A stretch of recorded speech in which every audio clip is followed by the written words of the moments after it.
Allahu Allahu Allahu Allah Allahu Allahu Allahu Allah Allahu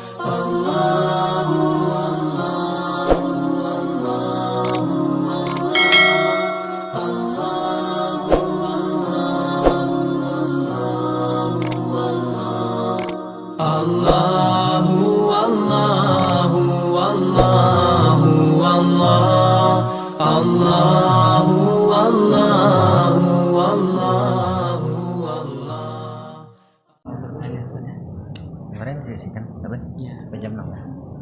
Nggak apa-apa, saya bikin nggak apa-apa. Ibu mau aja nggak?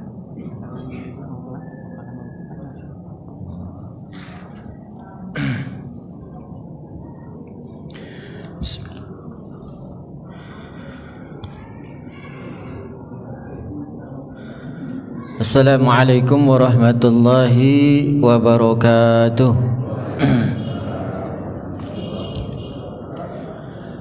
Alhamdulillah alladzi nahmaduhu wa nasta'inuhu wa nastaghfiruh wa nastahdihi wa natubu ilaih. Ashhadu an la ilaha illallah wahdahu la syarika lah wa ashhadu anna Muhammadan abduhu wa rasuluh. Allahumma salli wa sallim wa barik ala nabina Muhammad wa ala alihi wa sahbihi wa man tabi'ahu bi ihsanin ila yaumiddin. Amma ba'du, Allahumma 'allimna ma yanfa'una wanfa'na bima 'allamtana, subhanaka la 'ilma lana illa ma 'allamtana innaka antal alimul hakim. Allahumma inna nas'aluka 'ilman nafi'an wa 'amalan mutaqabbalan wa rizqan thayyiban. Allahumma inna nas'aluka 'ilman nafi'an wa rizqan wasi'an wa shifaa'an min kulli da'. Allahumma inna nas'aluka 'ilman nafi'an wa na'udzubika min 'ilmin la yanfa'. Amin. Bapak dan Ibu-ibu, hadirin dan hadirat sekalian, jamaah salat subuh, tamu-tamu Allah yang disayangi Allah Subhanahu wa ta'ala. Pada kesempatan pengajian subuh kita hari ini, insyaallah kita melanjutkan pembahasan yang berkaitan dengan hadis Nabi sallallahu alaihi wasallam tentang keharusan bersedekah setiap hari. Hadis ini akan kita jelaskan sebagai rujukan utamanya adalah dari kitab Jami'ul Ulum wal Hikam yang ditulis oleh Imam Ibnu Rajab Al-Hambali. Kita ulang sedikit hadis yang kita bahas, bersumber dari sahabat Abi Hurairah radhiyallahu anhu bahwa Nabi sallallahu alaihi wasallam bersabda, kullu sulama minan nasi alaihi shadaqah, bahwa setiap ruas tulang manusia itu harus ditunaikan sedekahnya. Kulla yaumin tatlu'u fihi syams, setiap hari selama masih terbit matahari pada hari itu. Ta'dilu bainal itsnain sedekah, berlaku adil di antara dua orang itu sedekah.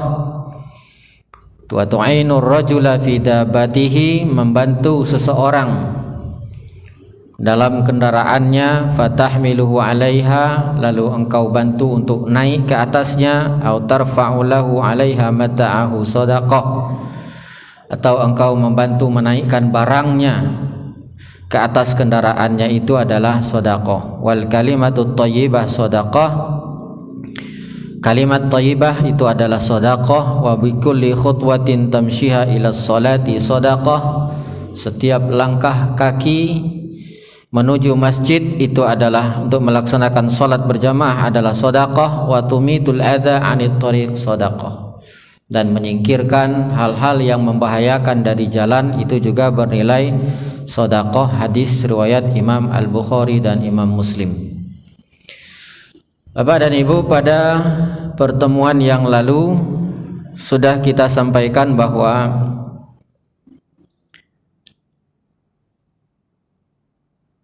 keharusan bersedekah yang diperintahkan di dalam hadis ini adalah merupakan wujud syukur kita kepada Allah Subhanahu wa taala atas nikmat yang diberikannya kepada kita.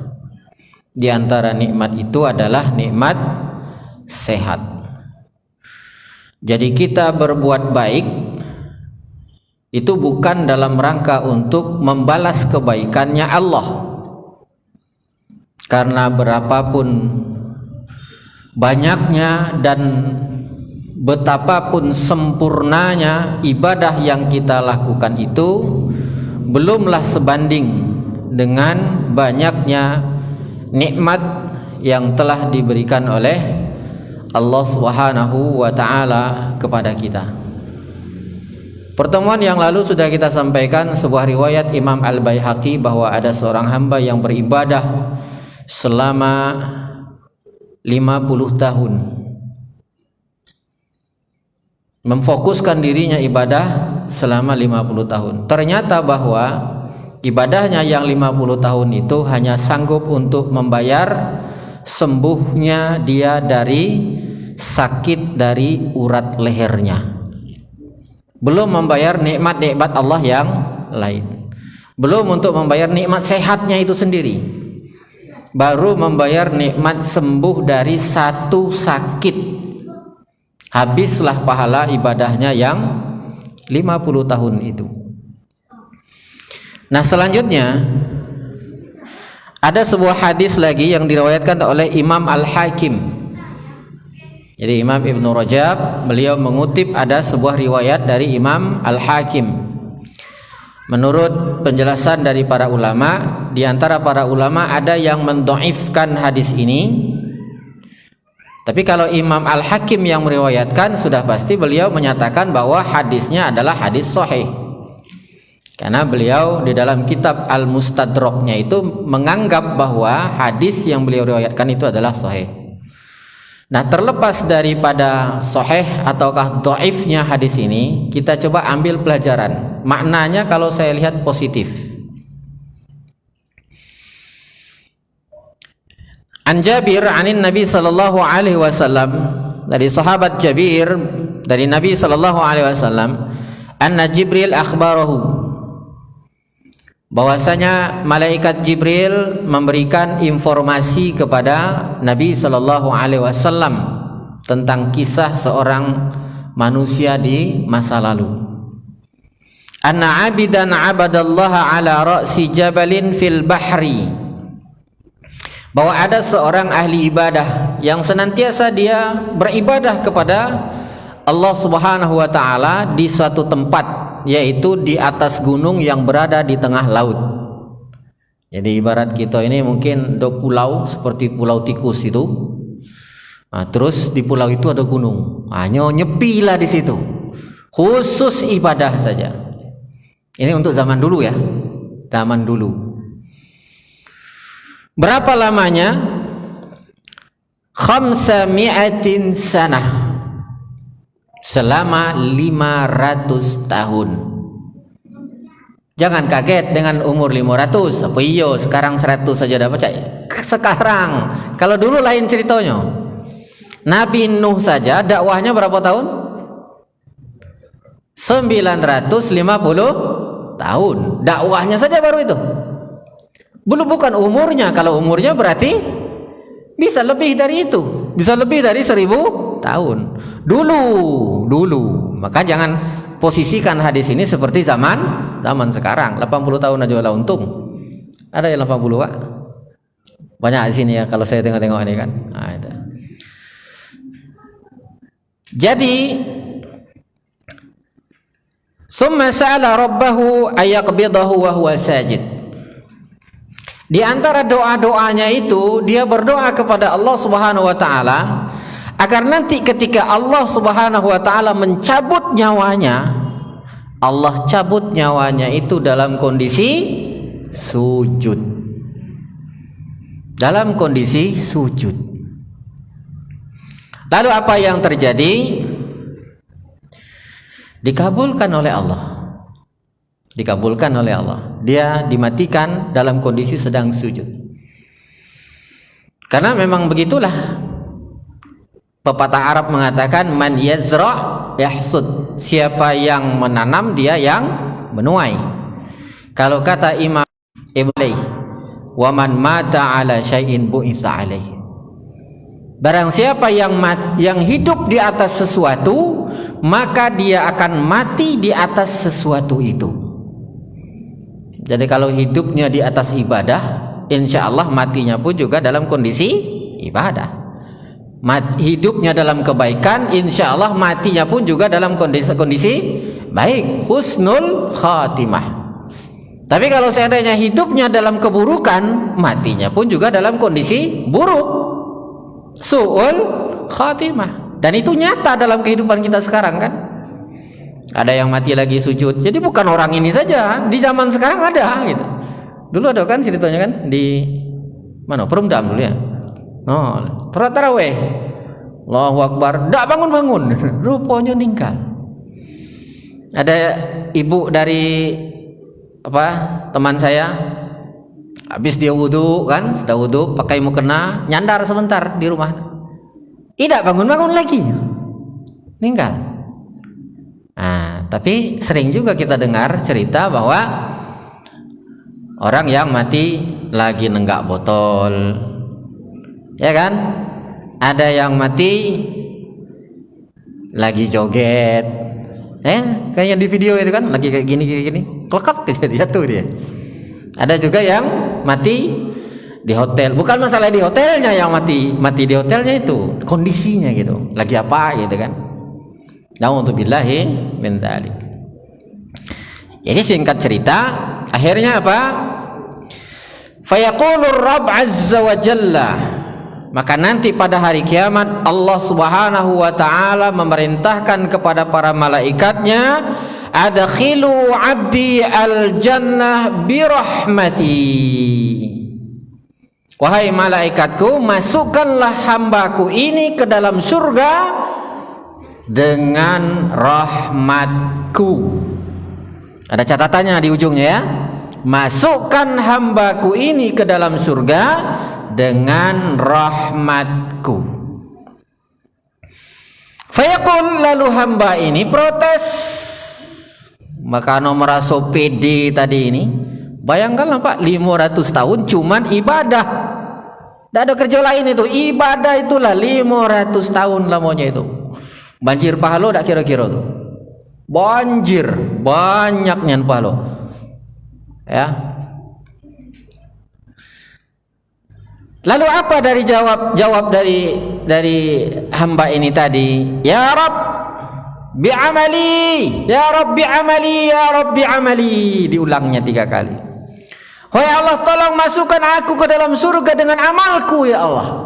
Masukkan aku ke dalam surga karena amalku ya Allah, karena ibadahku ya Allah. Oh, saking pedenya tadi. Dijawab oleh Allah Subhanahu wa taala, "Tsumma yaqulullahu lil malaikah." Oke, kata Allah, diterima. Allah perintahkan kepada para malaikat, "Wahai para malaikatku, qayisu 'abdi bi ni'mati 'alaihi wa bi 'amalihi."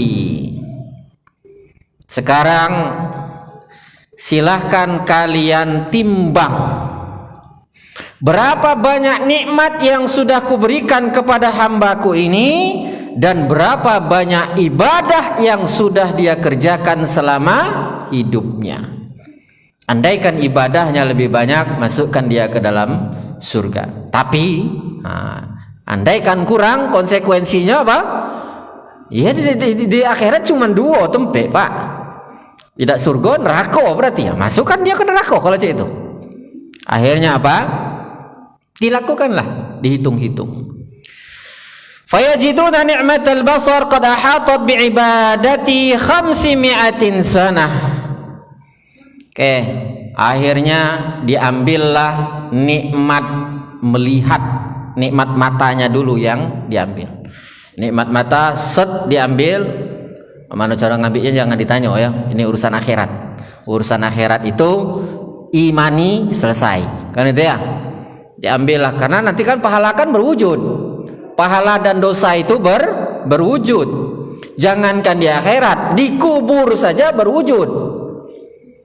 Kan diceritakan dalam hadis ya, di antaranya hadis Imam Ahmad, anjang hadisnya itu bahwa orang kalau sudah masuk kubur nanti ada jelmaan yang datang. Kan itu kalau orangnya baik-baik dia kata, "Oh, man anta lam ara ajmal minka." Siapa kau ini? Alangkah eloknya. Saya belum pernah nengok makhluk yang seelok kau ini selama ini. Nah, apa kata dia? Ana amaluka soleh. Sayalah amalmu, amal solehmu. Begitu juga kebalikannya. Ada rupa yang jeleknya minta ampun, bau busuknya minta ampun. Dia mengatakan, siapa kau ini? Saya belum pernah nengok ada makhluk yang lebih buruk daripada kau selama ini. Dia mengatakan, ana amaluka sayyi. Sayalah amal jelekmu itu. Jadi ada wujudnya nanti kan? Ada wujudnya. Jadi kalau ndak nengok cak mana bentuk pahala, cak mana bentuk dosa, matilah dulu. Tengok kelak tuh. Jadi jangan buru-buru nak nengok pahala, nengok dosa itu jangan buru-buru. Pokoknya kita sekarang nabunglah dulu sebanyak-banyaknya. Ya, banyak-banyak berbuat baik. Akhirnya diambillah nikmat melihat, nikmat matanya itu. Nikmat mata taruh di satu timbangan, lalu diambil ibadahnya. Diambil pahala ibadahnya, diambil taruh set kurang. Diambil lagi taruh lagi set kurang. Itu orang nimbang biasanya kan? Diambil taruh lagi set kurang. Akhirnya apa? Habislah semua pahala dari amal ibadahnya ini tadi untuk membayar nikmat matanya saja baru itu. Baru nikmat matanya saja udah habis. Sementara wa baqiyat ni'amul jasadi lahu, masih ada nikmat jasad. Baru nikmat jasad ini, nikmat tubuh yang lainnya yang belum ditimbang. Tekor jadinya. Fayaqul, lalu Allah Subhanahu wa taala berfirman, adkhilu 'abdiyan nar. Wahai malaikatku, sekarang putusannya sudah kita lihat, hasilnya sudah kita ketahui, maka masukkanlah hambaku ini ke dalam neraka. Fay yujarru ilan nar. Akhirnya dia pun diseret ke dalam neraka. Sambil dia diseret menuju neraka, belum masuk ini. Sambil dia diseret menuju ke neraka, fayudadi rabbahu, lalu dia bermohon-mohon kepada Allah Subhanahu wa taala. Dia meminta kepada Rabbnya, birahmatika adkhilni aljannah birahmatika. Ya Allah, kalau begitu masukkanlah aku ke dalam surga dengan rahmatmu saja ya Allah. Masukkan aku ke dalam surgamu dengan rahmatmu saja ya Allah. Jadi setelah itu apa yang terjadi? Fayudkhiluhul jannah, maka Allah Subhanahu wa taala, ya sudahlah kalau begitu malaikat berhenti, masukkan dia ke dalam surga karena rahmatku. Jadi kita masuk ke dalam surga itu karena rahmatnya Allah. Kalau begitu apakah kita tidak perlu untuk beramal? Lah justru amal itu adalah kunci untuk mendapatkan rahmatnya Allah. Tapi bukan amalnya itu yang membuat kita berhak masuk surga, karena tidak akan pernah sebanding. Maka tidak ada istilah bahwa oh kita sudah banjir pahala, bangga dengan banyaknya amal ibadah kita. Orang banyak beramal saja belum tentu diterima. Kalau berbuat dosa lah jelas ditulis dosa. Kalau beramal belum tentu ditulis sebagai pahala. Nah, maka sifat orang yang beriman itu kalau dia sudah berbuat baik H2C. Harap-harap cemas. Tetap berharap, optimis bahwa kita sudah berbuat baik, ya. Tapi cemas jangan-jangan ini tidak diterima oleh Allah, sehingga kita termotivasi untuk terus melakukan kebaikan-kebaikan yang lain. Qala Jibril, lalu malaikat Jibril berkata kepada Nabi Muhammad, innamal asya'u birahmatillahi ya Muhammad. Sesungguhnya segala sesuatu itu tergantung kepada rahmat Allah wahai Muhammad. Jadi Nabi Muhammad pun beliau mengatakan tidak seorang pun la ahad minkum yadkhulul jannah bi'amali. Tidak seorang pun di antara kalian yang berhak masuk surga kalau hanya sekedar mengandalkan amalnya. Lalu para sahabat penasaran, ya, kalau bukan karena amal, wala anta ya Rasulullah, apakah itu termasuk engkau ya Rasul? Karena mereka tahu betul bagaimana hebatnya ibadahnya Rasul sallallahu alaihi wasallam, bagaimana banyaknya ibadah Rasul sallallahu alaihi wasallam. Lalu mereka bertanya, apakah itu termasuk engkau ya Rasul? Bahwa amalmu pun tidak sanggup untuk menembus surga. Nabi sallallahu alaihi wasallam menjawab, wala ana, saya pun juga tidak. Illa ayataghammadani ya Rabbi birahmah, kecuali kalau Allah mau memberikan rahmatnya kepadaku, dan itu sudah didapatkan oleh Nabi. Kalau kita belum. Jadi kalau ada yang ngecekkan, oh Nabi Muhammad aja belum positif masuk surga, ya, buktinya hadis ini. Iya, kalau dalam hadis ini Nabi memang mengatakan seperti itu, tapi beliau sudah dapat lisensinya. Assalamu alayka ayyuhan nabiyyu wa rahmatullah. Jadi Nabi sudah dapat itu, sudah mendapatkan rahmatnya Allah, sehingga beliau dijamin masuk surga. Bapak dan Ibu jemaah yang dirahmati Allah Subhanahu wa taala, sebelum dilanjutkan, kalau ada yang ingin kita diskusikan terlebih dahulu silakan. Ya, silakan. Assalamualaikum warahmatullahi wabarakatuh. Waalaikumsalam warahmatullahi wabarakatuh.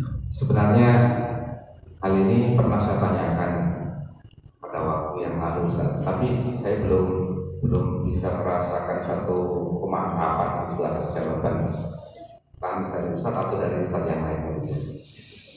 Mengenai keterangan bahwa Allah itu sebagaimana persangkaan hambanya, kita dikaitkan dengan tadi Ustaz, kita itu beramal harap-harap cemas, harap-harap cemas, jadi tidak yakin bahwa amal kita itu diterima oleh Allah.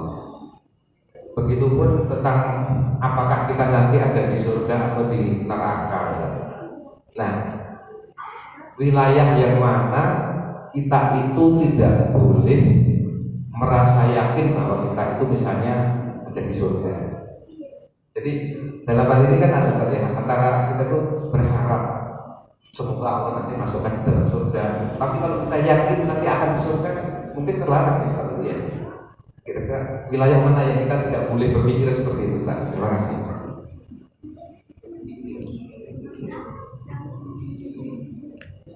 Kita berdasarkan hadis dari Nabi sallallahu alaihi wasallam, inni ala zanni abdi bi, sesungguhnya aku itu sesuai dengan persangkaan hambaku kepadaku. Jadi kalau hambaku menyangka bahwa aku baik kepada dia, maka akan aku berikan kebaikan. Tapi kalau hambaku menyangka aku buruk, maka ya sudah, kuwujudkan apa yang menjadi keinginannya. Ini hadis dari Nabi Shallallahu Alaihi Wasallam. Nah, dikaitkan dengan ini tadi, bahwa yang dimaksud itu adalah bahwa jangan terlalu pede sehingga kita menjadi orang yang ujub. Jadi endingnya itu ke sana, arahnya itu ke sana. Kita tetap harus berprasangka baik. Makanya kita berdoa kan? Makanya kita berdoa kepada Allah. Sahabat Umar saja gemetar dia ketika mendengar bahwa suatu saat akan ada seorang sahabat yang murtad gitu ya. Di masa Nabi hidup, Nabi memberikan informasi bahwa akan ada salah satu di antara sahabat yang muhajirin tapi dia murtad gitu. Gemetar Umar. Takut dia kan. Jadi tidak merasa karena termasuk sahabat pilihan lalu terlalu kepedean, tidak gitu. Jadi tetap berharap. Ya, yang dimaksud itu jangan sampai kita ujub karena amal. Berharap dengan amal itu kita mendapatkan rahmat Allah, itu memang sudah perintahnya. Nabi saja bermohon, Allahumma inni a'udzubika Allahumma inni as'alukal jannah. Ya Allah, aku meminta kepadamu surga. Wa ma qarraba ilaiha min qaulin aw amalin, dan apa saja yang bisa mendekatkan aku kepada surga itu, baik itu berupa ucapan maupun berupa amalan. wa a'udzubika minan nar, dan aku berlindung kepadamu dari neraka, wa ma qarraba ilaiha min qaulin aw amalin, dan apa saja yang bisa mendekatkan aku kepada neraka. Padahal Nabi sudah dijamin masuk surga, tapi beliau masih berdoa gitu. Jadi perintahnya beramal tetap seperti itu. Tapi maksudnya orang sekelas Nabi saja nggak ujub dengan amalnya gitu. Nggak, ujub itu apa ya? Merasa bangga diri gitu. Ya, bangga diri dalam hati. Kalau sudah sudah di apa namanya itu? Kalau sudah diflorkan tuh namanya riya jadinya kan. Nah, ujub itu merasa saja, merasa bahwa udah kepedean saja gitu. Udah amalnya udah kebanyakan. Ini tadi buktinya hadis sudah membuktikan itu. Jadi yang dimaksud itu kita tidak boleh ujubnya itu, husnuzonnya tetaplah. Buktinya kita berdoa, doa itu adalah bagian daripada husnuzon kita kepada Allah. Yang tidak boleh ujubnya. Ya, karena ujub itu adalah bagian daripada penyakit hati, merasa bahwa terlalu bangga dengan diri kita, dengan kebaikan kita, dengan amal kita, seolah-olah pahala itu sudah menggunung gitu, seolah-olah kita yang tahu bahwa amal kita sudah diterima atau belum. Sahabat Sa'ad siapa namanya? Wallahu alam, saya lupa namanya. Beliau mengatakan bahwa andaikan aku tahu bahwa Allah Subhanahu wa taala sudah menerima 2 rakaat salatku, belum ibadah yang lain ini, belum ibadah yang lain. Beliau mengatakan bahwa andaikan aku tahu kalau Allah Subhanahu wa taala sudah menerima 2 rakaat salatku, maka niscaya itu adalah lebih baik bagiku daripada aku mendapatkan dunia dan seisinya. Tapi kan nggak tahu kan, nggak tahu apakah ini sudah diterima atau belum. Tapi kita husnuzon saja bahwa Allah menerima itu. Jadi yang dimaksud itu nggak boleh ujubnya, Pak. Ya, nggak boleh. Kalau husnuzon tetap harus itu diperintahkan. Wallahu alam. Terima kasih. Bertanya Ustaz. Silakan. Assalamualaikum warahmatullahi wabarakatuh. Waalaikumsalam. Ujub ya ujub tadi ini hal yang misalkan gimana yang tahu itu kan tidak diri sendiri dengan Allah. Ya. Merasa membanggakan diri, kemudian tidak merasa sama dengan orang lain, merasa kita merasa benar, kita merasa suci, kita merasa ini. Jadi hal semacam itu kira-kira untuk memotivasi itu diri kita sendiri, kita pernah baca itu selain daripada kita istighfar. Kira-kira dosa yang terdapat pada ujub ini termasuk golongan seperti apa? Hanya cukup bisa istighfar atau untuk menyakiti diri sendiri itu seperti apa langkahnya supaya kita tidak ujub gitu? Terima kasih. Ya. Wa idza fa'alu fahishatan aw zalamu anfusahum zakarullaha fastaghfaru li dzunubihim. Orang yang berlaku ujub itu termasuk orang yang menzolimi dirinya sendiri. Ya. Dan apabila mereka melakukan perbuatan fahisyah au zalamu anfusahum, atau mereka menzolimi diri mereka sendiri, zakarullah, mereka segera ingat kepada Allah. Mereka segera ingat kepada Allah, bahwa hanya Allah tadi, hanya Allah yang tahu tentang siapa kita. Makanya diantara doa yang diajarkan oleh para ulama, ketika ada orang yang memuji kebaikan kita, orang yang memuji kebaikan kita nggak salah sebenarnya. Yang salah itu kalau kita dipuji. Kalau kita minta dipuji, kalau kita dipuji orang, itu tandanya bahwa cicilan daripada kemuliaan yang diberikan oleh Allah Subhanahu wa taala. Nah, tapi ketika kita dipuji oleh orang pun, diantara doa yang diajarkan oleh para ulama itu, wahai Allah, aku berlindung kepadamu. Apa ya bunyi ya? Ya Allah, aku berlindung kepadamu dari keburukan, jika ada keburukan dari apa yang mereka persangkakan, dan jika ada keburukan dari apa yang mereka katakan. Dan maksudnya itu apa? setelah mereka ngomong seperti itu lalu kita jadi ujub. Nah, itu maksudnya kan? Kita berlindung supaya kita tidak masuk dalam kategori itu. Kemudian aku meminta kepadamu sesuatu yang lebih baik daripada apa yang mereka persangkakan. Tetap berharap, ya, tetap berharap bahwa apa yang disangkakan oleh orang itu mudah-mudahan memang Allah wujudkan.